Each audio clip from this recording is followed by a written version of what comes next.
सुन पाए तो उस दिन शाम को ऐसा लगता है कि दिन भर में बहुत गलतियां की हैं। आपका आहार ठीक है? आहार बिल्कुल है? जी बिल्कुल। तो फिर आपको अनुभव कैसे होता है कि हमारी बैटरी डिस्चार्ज हो गई अध्यात्म? 10 दिन में आप वृंदावन आ जाते हैं और आपके दर्शन हो जाते हैं। ये आपकी प्रीति है। इसमें हमें लगता है कि ये प्रीति है। प्रेम में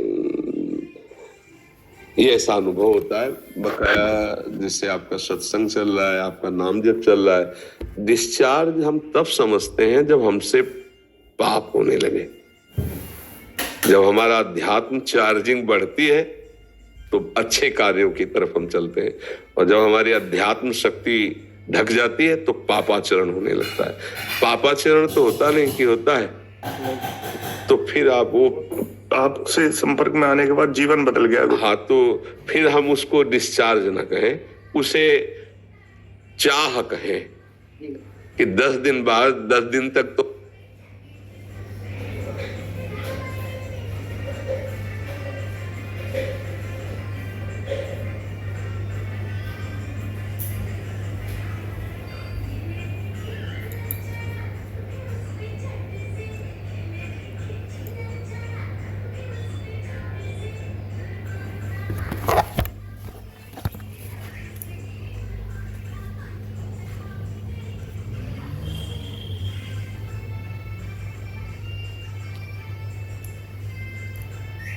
जैसे चल रहे हो, भगवान की कृपा है। आप सुदृढ़ भाव लेकर ऐसे चलते रहना, फिसलना मत। तो आप देखना इसी जन्म में जो लाभ प्राप्त करने के लिए मानव देह मिली है वो आपको समझ में आने लगेगा। बस हम उनके हैं, थोड़ा असत मार्ग में भटक गए हैं, इसलिए हम समझ नहीं पा रहे। सत मार्ग में चलेंगे तो जैसे निर्मल और शांत जल में नीचे क्या दिखाई देता है, ऐसे सत मार्ग में चलने से हृदय शांत और निर्मल होने लगता है। वही परमात्मा साक्षात। निर्मल जन मन सो मोहि पावा। जहां मन निर्मल हुआ सो ये आप यहां भी जैसे बैठे आनंद ले रहे हैं, तो वहां भी आपको अनुभव होने लगेगा कि मानो हम आपके सामने बैठे हैं, या प्रभु आप आए। आंखें बंद करके देखेगा। हाँ, भाव में आप देखोगे तो साथी मिलेंगे हम तुम। अगर सत्संग सुनते हो, नाम जप करते हो, अच्छे आचरण करते हो, तो आप गौर से देखना, आपके दिमाग में हम होंगे, दिमाग में प्रभु होंगे, दिमाग में संत होंगे, दिमाग में गुरु होंगे। तो फिर दूरी, अब ये तो प्रेम का विषय है कि हमें प्रगट में चाहिए, हमें प्रगट में दर्शन चाहिए, प्रगट में सानिध्य चाहिए। प्रेम केवल उसमें बर्दाश्त नहीं करता, उसको प्रगट में, जैसे सर्वांतर्यामी भगवान सब जगह हैं, पर प्रेमी इतने से संतुष्ट नहीं होता। हमें प्रगट चाहिए, हमसे मिले, हमसे प्रगट मिले। अंतर्यामी रूप में तो सबके हृदय में विराजमान हो, लेकिन काम नहीं चल रहा।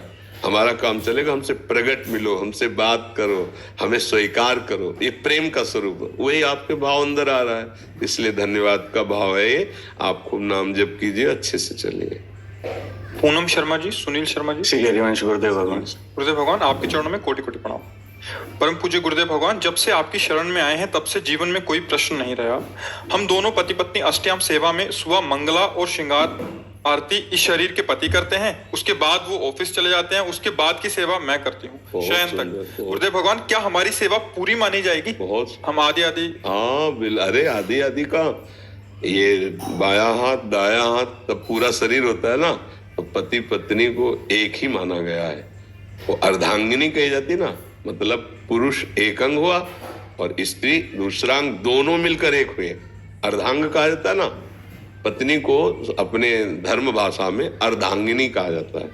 अर्धांगिनी, अगर 4 पहर की आप कर ले, 4 पहर की आप कर ले, तो 8 पहर की पूजा हो गई। बहुत सुंदर, भगवान की बड़ी कृपा है कि आप पति पत्नी मिलकर भगवत आराधना करते हैं। बहुत सुंदर, आप ऐसा ही कीजिए। जिस दिन छुट्टी होती है गुरुदेव, उस दिन दोनों मिलकर करते हैं। हाँ बिल्कुल, वो जीवन की सार्थकता इसी में है। और ये जो अभी चर्चा हुई, इसका भी ध्यान रखना कि ऐसी भी पूजा बाहरी भी किसी से राग द्वेष धर्माचरण ये ना हो तो बढ़िया। देखो, भजन करना कठिन, करके बचाना कठिन, और बचा के पचाना कठिन, और जो पच गया तो सिद्ध हो गया। नहीं, भजन को बहुत छुपा के और दैन्यता पूर्वक निकल चलो। भगवान बड़े कृपालु हैं। अगर देखो, आप खुद अंदर से देखो, पहला शब्द निकला कि अब कोई प्रश्न नहीं रहा। ऐसे ही एक बार जब हृदय से निकल जाए कि अब कोई चाह नहीं रही, तो फिर बात पूरी हो जाएगी। जैसे अभी का स्वेच्छा से निकला ना कि अब कोई प्रश्न नहीं रहा, ऐसे एक दिन पूर्णता की बात यह निकल पड़े कि प्रभु अब कोई चाह नहीं रहेगी, न जीने की चाह, न मरने का भय, न कोई सी भोग की इच्छा, न किसी सहयोग की इच्छा, न किसी पद की इच्छा, न किसी धन, अब कुछ नहीं चाहिए। ऐसा हृदय से आने लगे तो जाहि न चाही कबो कछु, तुम सन साज सने तो बसो निरंतर तास उर सो राउर निजगे। भगवान यही अनुभव में आ जाएंगे, हृदय में ही आपको दिखाई देगा नारायण या गौर श्याम को हृदय निकुंज, यही प्रभु आंख खुली हो या बंद हो, हृदय मंदिर में प्रभु झलकने लगेंगे। अचाह स्थिति आ जाए, कोई चाह ना रह जाए, आगे बढ़ते रहो, नाम जप करते रहो, ऐसे सेवा करते रहो।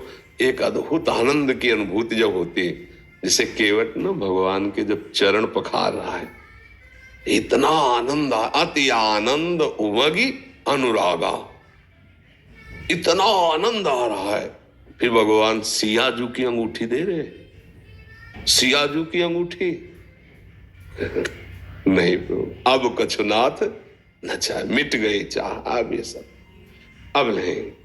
बहुत काल में कीन मंजूरी, पूरा जीवन हो गया नाना प्रकार के कर्म का, आज दिन आज मिल गया। जिस आनंद की खोज थी वो तो आनंद आपके चरणों के स्पर्श से मिल गया। अति आनंद उमगी अनुरागा। तो हमारा भजन, हमारा साधन जब सही दिशा में होगा तो एक भगवदानंद प्रकट होता है, उसी भगवदानंद में तृप्ति हो जाती है।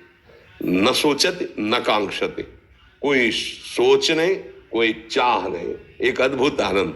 आगे बढ़ते रहो, वो भगवान कृपा करके स्थिति प्रदान कर देते हैं। अभिषेक जी बेंगलोर से। राधे राधे प्रभु जी। राधा वल्लभ श्री हरिवंश महाराज जी। महाराज जी, मान लेने में और जान लेने में क्या अंतर है? भक्त मान के जानता है और ज्ञानी जान के मानता है। इसका प्रश्न है आपका? हाँ, भक्ति में पहले माना जाता है फिर जाना जाता है। माना आप मेरे भगवान गुरुदेव भगवान, फिर जब उनकी द्वारा दी हुई उपासना है तो हम जान जाते हैं। और जो ज्ञानी होता है वो पहले जानता है, वो बुद्धि प्रदान होता है, इसलिए मानना नहीं है। नैति नेति नाइति नाइति, ये नहीं है, ये नहीं है, ये नहीं है, ब्रह्म सत्यम जगन मिथ्या। और जाते जाते जब वो ना ना नहीं है नहीं है नहीं है, फिर पहुंचा है में, तो जो नहीं बोला था ना वो भी है, सर्वम खलमिदम ब्रह्म आ गया। पहले उसने ब्रह्म सत्यम जगन मिथ्या सब काट दिया, ये नहीं ये नहीं, लोक लोकांतर सब काट दिया, केवल ब्रह्म सत्य जगन मिथ्या, संपूर्ण मिथ्यात्व। अब जब सिद्ध हुआ जा करके तो उसको यही अनुभव हुआ, सर्वम खलमिदम ब्रह्म। और हमारी भक्ति की शुरुआत ही होती है सिय राम में सब जग यानी, यहाँ सिद्धा अवस्था जहां माना प्रभु को तहां अनुभव हुआ, यहाँ मानने से हुआ तो ये सब जान गया।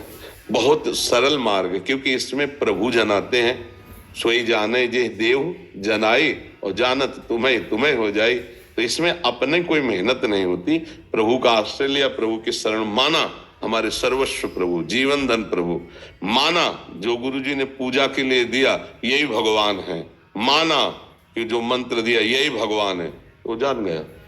अब देखो, बहुत विश्वास का विषय है कि हमारे भक्तों को उनके गुरु जी ने पाषाण दे दिया, कोई आकार नहीं, कोई रूप नहीं, कोई भगवान नहीं, और उन्होंने मान लिया कि गुरुदेव प्रदत्त है, भगवान है। सिलपिल्ले बाई की कथा आती है, धन्ना जाट की कथा, उसी से भगवान प्रकट हो गए, पा गए भगवान को। मान के भगवान को पाना ये भक्त का लक्षण है। और जान करके मानना, जहां भक्त की प्रारंभ में स्थिति आती है यानी वहीं तो आता है, माना ना, हार के माना ना, तो उसको वो बुद्धि प्रदान, उसको बहुत दौड़ाया जाता है वेदांत में। दौड़ते दौड़ते दौड़ते जब थक गया तब उसको समझ में आया सर्वम खलमिदम ब्रह्म, एक कण भी ऐसा नहीं जो ब्रह्म न हो। वही बात भक्त शुरू कर देता है, चिद चिद लक्षणम सर्वम राधा कृष्णमयम जगत, बहुनाम जन्म नावंते ज्ञानवान माम प्रपद्यते वासुदेवा सर्वमिति समात्म। यहाँ शुरुआत की जाती है, सब में श्री भगवान है। बर्ताव करो ये देखकर सब में श्री भगवान है। उसने माना, जाना तो नहीं कि अभी श्री भगवान है, जब माना तब फिर उसको दिखाई देने लगा। जड़ चेतन जग जीव जत सकल राम में जान। अब वो जान गया सब में प्रभु विराजमान है। भक्त मान के जानता और ज्ञानी जान के मानता है, क्योंकि तर्क प्रधान है, बुद्धि प्रधान है, वो ऐसे कोई विश्वास नहीं। पहले हम उसको जानेंगे तब वो मानता है, और भक्त मान करके सरल हृदय है ना, वो जान जाता है। और संपूर्ण जानकारी भक्ति से ही होती है, पक्का समझ लो। ज्ञानी भी गुरु की भक्ति करेगा तभी उसको ज्ञान हो पाएगा, अन्यथा नहीं हो पाएगा। तो भक्ति स्वरूपानुसंधान भक्ति रे गरीयसी, भगवान शंकराचार्य जी ने कहा है कि आत्मबोध के लिए ही भक्ति सर्वश्रेष्ठ है समस्त साधनों में। क्योंकि इसमें क्या होता है कि बहुत सहजता है, सरलता है, भरोसा है, पकड़ है, और ज्ञान की उसमें जैसे नंगी तलवार पर चलना है, बड़ा कठिन। ज्ञान के पंथ कृपान के धारा परत खगेश लगे ने, और यहाँ करो सदा तिनके रखवारी जिम बालक राखे। चलाते हैं प्रभु इसमें, पर ऐसे चलाते हैं, गिरे तो हमारी बाजुओं में गिरे। इसमें भरोसा है प्रभु का, और ज्ञान में स्वयं आप हैं, गिरे तो गिरे आप, चलें तो चलें आप। तो कलिकाल है, इसमें शुद्ध ज्ञान प्राप्त करना बहुत कठिन है, साधन चतुष्टय आना बहुत कठिन बात है। अच्छा, चाहे जितना देखो देह भाव से विचरण कर रहे हैं, नहीं शीशा में देखोगे तो यही देखोगे मैं दिखाई दे रहा हूं। उस समय ये ज्ञान थोड़ी काम करेगा, ये स्थूल शरीर है, ये सूक्ष्म शरीर है, कारण शरीर है, तीनों शरीरों का स्मरण और राग त्याग कर दे, तब शुद्ध ज्ञान होता, तब वो जान। तो इसीलिए नाम जप करे, भगवान का आश्रय ले ले, वो सब जना देंगे। जानत तुम्हें हो जाए, जिसे वेद कहता है ब्रह्मविद ब्रह्म ही भवति, तो जानत तुम्हें वो तुम ही, वो भगवत स्वरूप हो जाता है। नाम जप करो, चाहे जिस मार्ग का पथिक हो, यदि नाम जप नहीं करेगा तो उसके शुद्ध ज्ञान नहीं जागृत हो सकता। भक्त ज्ञानी थोड़ी होता है। देखो परम भक्त हनुमान जी ज्ञानी नाम अग्रगण्यम है, गरुड़ जी महाभगत है तो गरुड़ महाज्ञानी गुण राशि, विश्वामित्र जी महान भक्त है तो विश्वामित्र महामुनि ज्ञानी। सब नहीं लग रहा है? सनकादि इतने बड़े महात्मा ज्ञानी, हरिश शरणम हरिश शरणम हरिश शरणम। मुझे सब शास्त्र ब्रह्म ऋषियों के अनुभव के अनुसार आपको बता रहा हूं कि जो भगवान का नाम जपने लगा, भगवान के चरणों का आश्रय ले लिया, वही शुद्ध ज्ञानी बन जाता है। भगवान शंकर से बढ़कर तो कोई ज्ञानियों में गुरु है ही नहीं, वही है। शंकराचार्य भी वही, तो उसी रूप में भगवान शंकर ही तो आए, लेकिन वो भी देखो गंगा जल माथे पे धारण किए हुए हैं, भगवान का चरणोदक है। और जहां जहां भगवान के अवतार होते हैं वहां जाते हैं, जहां लीला चरित्र गाए जाते हैं वहां, और स्वयं अंबाजी श्रोता बन जाते हैं, आप लीला गायन करते रहते हैं भगवान की लीला चरित्रों का गायन, भगवान का नाम जप, भगवान का आश्रय, ये सब ज्ञान प्रदान कर देगा। इसके अलावा तर्क वितर्क और लड़ाई झगड़ा यही हाथ लगता है, शुद्ध ज्ञान नहीं आता। अब कोई साकार की निंदा कर रहा, कोई निराकार की कर रहा, कोई साकार पूजन मूर्ति पूजन की निंदा कर रहा, कोई ऐसा कर रहा, जब सर्वम खलमिदम ब्रह्म, तो फिर निंदा स्तुति मतलब शुद्ध मार्ग से हटा हुआ है वो। तो मुझे लग रहा है कि अभी सही दिशा नहीं मिली।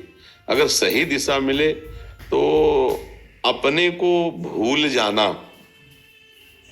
भक्ति का स्वरूप है, केवल प्रभु याद रह जाए, और सब कुछ भूल जाना, केवल मैं में स्थित हो जाना ज्ञान का लक्षण है। और जो मैं है वही सब है, जो प्रभु है वही सब है। तो झगड़ा झंझट तो बीच में कहीं हमें दिखाई नहीं दे रहा। किसी भी आचार्य वाणी में हमें दिखाया जाए कि झगड़ा लिखा है, निंदा लिखी, लड़ाई, हमें तो किसी आज तक किसी भी आचार्य वाणी में किसी भी ग्रंथ में ऐसा नहीं दिखावे। हाँ, जो शास्त्र और धर्म के विरुद्ध आचरण करता है वो दंडनीय है। इष्ट तो सबके एक हैं, उनके नाम रूप अलग है, और संप्रदाय का मतलब होता है हमारे घर से ये मार्ग जाता है बिहारी जी का, तो कोई उस कोने में रहता है तो वहां से बिहारी जी जाता है, सबको मिलने बिहारी जी। वह दिशाएं हैं अलग अलग, मार्ग अलग अलग, लेकिन जो जाएंगे तो बिहारी जो मिलेंगे। तत्व तो एक है, नाम रूप उसके अलग है, मार्ग उसके अलग है। संप्रदाय का मतलब होता है मार्ग, इस मार्ग से चलोगे, इस मार्ग से चलोगे, इस मार्ग से चलोगे, तो अवगाहन जिस परमानंद का होगा वो तत्व एक होगा। लड़ाई झगड़ा तो मुझे समझ, और बहुत है लड़ाई झगड़ा जो होता है ये सब बुद्धि का खेल है, अभी ना तो ज्ञान है और ना भक्ति है। तो हमें लगता है भगवान का आश्रय ले ले, चाहे गुरुदेव मान करके, चाहे आराध्य देव मान करके, और नाम जप करे तो सब ज्ञान हो जाएगा। भजन नहीं है तो बातों से कहीं ब्रह्म का बोध नहीं होता, भजन से। देखो सन्यासी ज्ञानी जन जो है ना, प्रणव जपते हैं, ओम ओम ओम ओम। तो ओम भी तो भगवान का, ओंकार भगवान का नाम है, भगवान का साक्षात स्वरूप। तो संसार का चिंतन छोड़ना और प्रभु का चिंतन पकड़ना, यही सच्चा ज्ञान है। अब तुम प्रभु को निराकार मानो, साकार मानो, सर्वव्यापी मानो, जो मानो, पर प्रभु का चिंतन होना चाहिए, संसार का चिंतन छूट जाए। चाहे जिस मार्ग में चलो, अष्टांग योग तो चित्तवृत्ति का निरोध करके परमात्मा में लगाना, ज्ञान अपने स्वरूप के सिवा कुछ है ही नहीं, मतलब ब्रह्म के सिवा कुछ है ही नहीं, अन्य सब चिंतन बाधित कर देना, भक्ति अपने आराध्य देव प्रभु के सिवा कुछ है ही नहीं, दोनों में आना एक में ही है। जैसे भक्त की सिद्धावस्था, ब्रह्म नहीं, माया नहीं, नहीं जीव नहीं काल, अपनी सुदिना रही एक रहो नंदलाल, एक नंदलाल और एको ब्रह्म द्वितीयो नास्ति, ये ज्ञान है। हो क्या रहा है? अंतिम स्थिति भक्ति की क्या है? केवल प्रभु श्री कृष्ण, अपनी भी सुधि नहीं है, एक बचा ना, और उनको क्या है? सब सुधियां मिट गए, केवल मैं में स्थित हो गए, मैं जो ब्रह्म स्वरूप, खत्म खेल हो गया, एको ब्रह्म द्वितीय नास्ति। तो हमें लगता है अगर सही मार्ग से चला जाए, ज्ञान सही हो जाए, तो झगड़ा, झंझट, निंदा, स्तुति ये सब खत्म हो जाए। जब सब जगह है, कण कण में है, तो जो मूर्ति पूज रहे हैं उनको निषेध क्यों किया जा रहा है? वही तो है, जब कण कण में है तो वहां भी विराजमान है। इसका मतलब ज्ञान अधूरा है, भी ज्ञान पूरा नहीं। तो ज्ञान पूरा तभी होता है जब भगवान रूपी सदगुरुदेव वो कृपा करें। भगवान जना सोई जाने जे देव जन, वो तुम्हें जना देंगे तो सच्ची, और ये जनाने के लिए भक्ति चाहिए, बिना भक्ति के नहीं। गुरु भक्त ही परम ज्ञानी होगा। गुरु और ब्रह्म में कोई भेद थोड़ी, गुरु साक्षात परब्रह्म, तस्मै श्री गुरुवे नमः। आराधना तो करनी ही पड़ेगी, भक्ति तो करनी ही पड़ेगी। अगर आराधना नहीं, भक्ति नहीं, गुरु को साष्टांग दंडवत करना, उनकी आज्ञा में रहना, उनकी सेवा करना, उपासना है कि नहीं? उपासना है। साकार है कि नहीं है? निराकार वाणी है, पकड़ लो, हो तो रही वाणी, छाई हुई है वाणी निराकार, सब जगह छाई हुई है। अभी देखो ट्रांजिस्टर लाओ और लगाओ, कानपुर जो हो रहा है ना, यहीं से कानपुर वाली बात पकड़ लेगा, यहीं से लखनऊ वाली बात पकड़ लेगा, और तुम नहीं सुन पा रहे, यंत्र आया तो सुना दिया। ऐसे वाणी तो छाई हुई गुरु की, पकड़ लो, नहीं पकड़ पाएंगे। कैसे पकड़ेंगे? जब साकार रूप में हमारे सामने बैठ के ऐसे हमको समझाएंगे। तो आई ना उपासना साकार, भले पहुंचना वही है सबको, तो उसे निराकार कहो, उसे ब्रह्म कहो, उसे राम कहो, कृष्ण कहो। तो हमें लगता है कि जो ये एक दूसरे की काट होती है, तर्क विवाद होते हैं, लड़ाई झगड़ा होता है, सुलझन ना होने के कारण होती है। अगर सही ज्ञान सुलझ जाए तो कोई प्रश्न ही नहीं उठता है। Inspector Pradeep Sharma ji, Jaipur police. राधे राधे महाराज जी। महाराज जी, मैं पुलिस अधिकारी हूँ। कार्य करते समय झूठी गवाही के कारण अनजाने में कुछ लोगों के प्रति गलत कार्रवाई हो जाती है। इस पाप का भागी मैं या जिसने झूठी गवाही दी है, इस पाप से बचने का उपाय महाराज? अगर हम जानते हैं कि ये जो गवाही दे रहा है ये झूठी है, ये जानते हुए भी हम निरपराध को दंड विधान में सम्मिलित कर देते हैं, उसमें हम भी दोषी हैं। अगर आपको पता नहीं है और आप उस साक्ष्य देने वाले के अनुसार दंड देते हैं। मर्जी, अगर साक्षी हम हो, इनका ऐसा भाव है कि हम कचहरी या न्यायाधीश के आगे इनकी गवाही, तो आपको जिसकी गवाही दे रहे हैं आपको पक्का सबूत मिलना चाहिए। वही कह रहे हैं कि झूठी गवाही। इसमें महाराज जी ऐसा है कि आमतौर पर महिला अपराध के संबंध में मेरा क्वेश्चन है, क्योंकि इसमें क्या है कि विधान ऐसा कर दिया है, संसद ने ऐसा कानून ही बना दिया जिसमें ये है कि महिला ने जो कह दिया वो फाइनल है। अब हमें पता है वो गलत कह रही है। हाँ, ये तो अब इसमें तो फिर हानि हो जाएगी। अब वो पाप किसके है? नहीं, इसमें तो बहुत बड़ी हानि हो जाएगी। मान लो अपनी वो किसी जलन को पूर्ति करने के लिए किसी के लिए कुछ भी बोल दे और उसको हम सपोर्ट करके दंड दिला दे, तो बेचारा निरपराध मारा जाएगा ना। तो हाँ, तो वैसे फिर मतलब कहीं ना कहीं तो हमको लौट करके इस विषय में देखना चाहिए। क्या ऐसा कानून बन चुका है? हमें तो पता नहीं कि मतलब जो बोले सो ब्रह्म वाक्य नहीं, पर उसमें कई नहीं, इसमें इतनी तो ऐसा कानून तो मुझे नहीं लगता कि जो बोले सो ब्रह्म वाक्य उसकी जानकारी करनी चाहिए। नहीं, ऐसा दुरुपयोग हो जाएगा। क्यों? कानून ऐसा है महर्षि, जी, आरोप लगा दिया महिला ने, अब सिद्ध करने की जिम्मेदारी सामने वाले पक्ष की होती है। तो ये कभी कभी बड़ा कठिन होता है कि हम अपने आप को निरपराध कैसे सिद्ध करें। तो ये कठिनाई के विषय में समझौता है। पर इसमें तो अधर्म हो ही जाएगा, अधर्म तो हो ही जाएगा ना। मान लो किसी द्वेषवश, ईर्ष्यावश या प्रलोभनवश किसी कारणों से, हमें नहीं कह रहे कि अगर कहीं ऐसा किसी भी माता बहन के साथ हुआ तो दंडनीय अपराध है, उसे अवश्य दंड मिलना चाहिए। पर अगर कोई माता बहन ईर्ष्यावश, द्वेषवश या किसी प्रलोभनवश किसी व्यक्ति को किसी केस में फंसा रही है और मुझे पता है कि ये झूठा है केस, तो जब निर्णय मिलेगा दंड का तो उसमें कहीं ना कहीं हम भी तो हैं।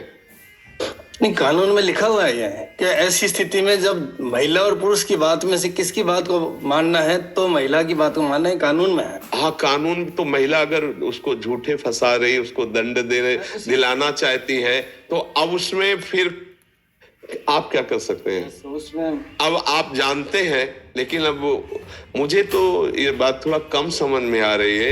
निर्भया कांड के बाद एक कानून में अमेंडमेंट कर दिया साहब। अच्छा, मुझे लगता है कि परीक्षण होना चाहिए, सच्ची बात होनी चाहिए।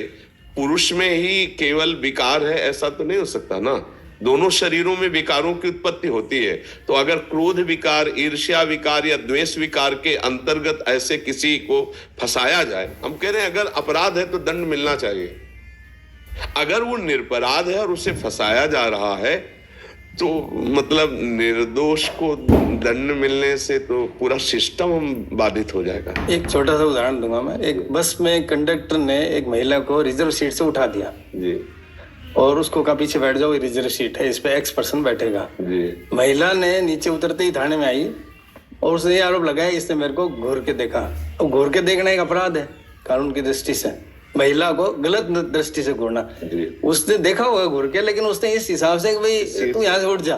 जी, जी। अब उस स्थिति में अब मैं क्या करूँ? अब उसका प्रारब्ध ही भोग भी उपस्थित होगा। अब तो कानून अगर बल है तो दंड विधान तो फिर लागू ही होता है। ऐसी स्थिति हमारा हम कहाँ खड़े हैं उस स्थिति? मैं ये जानना चाह रहा था। नहीं, कानून के अंतर्गत आप एक कानून के सेवक हैं तो आपको कानून के अनुसार ही चलना होगा। हाँ, फिर इसीलिए बहुत सावधानी वर्णन की गई। नहीं, फिर राजा को भी नरक मिलता है, ये भी ध्यान रखना। राजा को भी स्वर्ग और परम पद की प्राप्ति प्रजा से ही होती है और राजा को भी नरक और दुर्गति की प्राप्ति प्रजा से ही होती है।